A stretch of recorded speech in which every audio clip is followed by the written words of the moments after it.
إن الحمد لله نصلي على رسوله الكريم. Assalamu alaikum wa rahmatullahi wa barakatuh. Бүгін bir жаман окуя жөнүндө сүйлөшөбүз.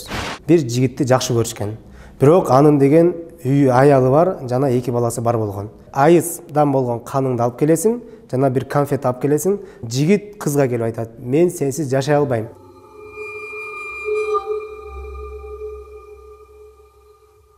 Азыркы убакта, бүгүнкү заманда көз ачыктардын кылган иши жана көз ачыктарга барган адамдардын максаты бүгүнкү күндө өтө жеңил жана оңой болуп кетти.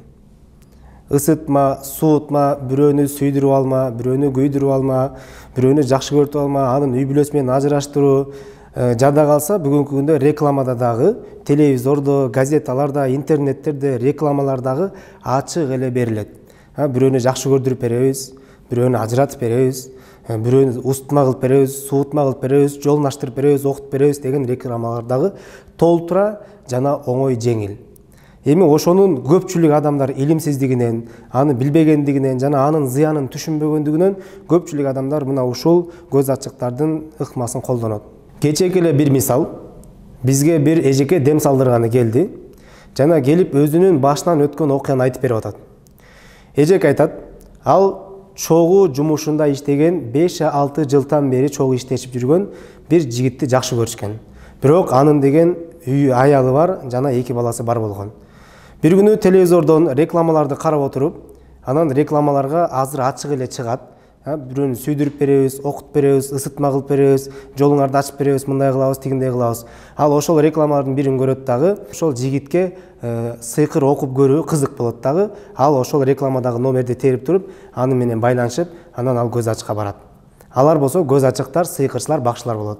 Ал айтат: сүрөтүн көрсөт дейт. Сүрөтүн көрсөткөндөн кийин негизи көз ачыктардын ыкмасы ушундай: алар жалаң гана ыпылас, жаман, кан аралашкан, толтура бир ыпылас нерселер менен сыйкыр окуйт. Анан ал эмне дейт? Көз ачык айтат: сен айыздан болгон каныңды алып келесиң, жана bir конфет алып келесиң. Конфетке ошол канды аралаштырып туруп, мен дуа окуп берем, анан ошону барып бересиң дейт. Анан ал ошол нерселерди аткарат. Анан ал жигитке алып барып берет. Ал жигитке алып барып бергенден кийин эле ал жигит мурда аны жакшы көргөн эмес, ал муга мамиле кылган эмес, бирок ошол конфетти жегенден баштап ал кадимкидей мамилеси өзгөрөт. Баягы жакын келе баштайт, жакшы сүйлөй баштайт, белектерди алып келе баштайт, гүлдөрдү алып келе баштайт. Кыскасы, баягы экөөнүн мамилеси күчөп кетет да. Анан жүрөт, бир канча убакыт өткөндөн кийин анан bir күнү келет дагы айтат: мен сенсиз жашай албайм. Жигит кызга келип айтат: мен сенсиз жашай албайм. Мен кыйналдым. Эгер сенин жаныңда болсом эле башым оорубай жакшы жүрүп калам, сенден алыстаганда эле менин жүрөгүм сыгылат, башым ооруйт, урушчак болуп калам, эч ким жакпай калат. Кыскасы, ушундай нерселер болот дейт. Деп анан ал айтат: мен ошон үчүн дейт, аялым менен, эки балам менен ажырашып, сен менен жашай турган болуп келдим дейт да. Дегенде анан баягы кыздын мээсине, мындай оюна, акылына келе түшөт. Эмне кылып койгонун түшүнөт да. Ал деген bir семьяны бузуп койду. Бүгүнкү күндө толтура антип семьяларды бузуп койгондор.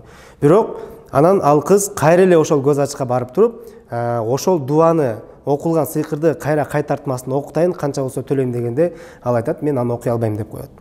Мына ушундай bir абалга түшүп, ал окуган, сыйкыр окулган адам эле кыйналбайт, бул жерде окуткан адам дагы кыйналат. Ошол себептен ушундай абалдарга түшүп калган адамдар өтө көп. Ошол эжеке өзү айтып атат: ушул абалга түшкөндөн кийин дейт, өзү да кыйналып, бирөөнүн семьясын да бузуп түшкөндөн кийин тааныштарыман, подружкаларыман сурасам дейт, толтура экен дейт, мынтип көз ачыктарга барып, бирөөлөрдүн үй бүлөлөрүн бузуп окугандар, мындай окуялар, мындай учурлар толтура экен деп айтат. Эми бул абалда эмне кылыш керек? Ал эжеке азыр алхамдулилля, Аллага шүгүр, Куран аяттары менен дем салдырып өзүнө келди. Бирок бул абалда кимде ким ошондо бирөөгө окута турган болсо, окуткан адамга дагы, өзү көз ачыкка барган өзү дагы сөзсүз түрдө Куран аяттары менен дем салдырыш керек.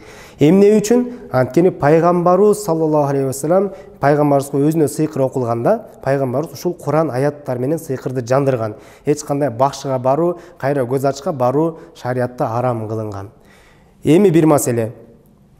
Ушинтип адамдар бирөөлөрдүн үй бүлөсүн бузат, бирөөлөрдү ата-энелери менен уруштурат. Үйдө бул бир эле bir семьяда да боло турган нерсе, көбүнчөсү келиндери күйөөлөрүн окутуп коет дагы, ата-энелерин башкалардын баарын жаман көрдүрүп, ушундай bir сыйкырлар болот.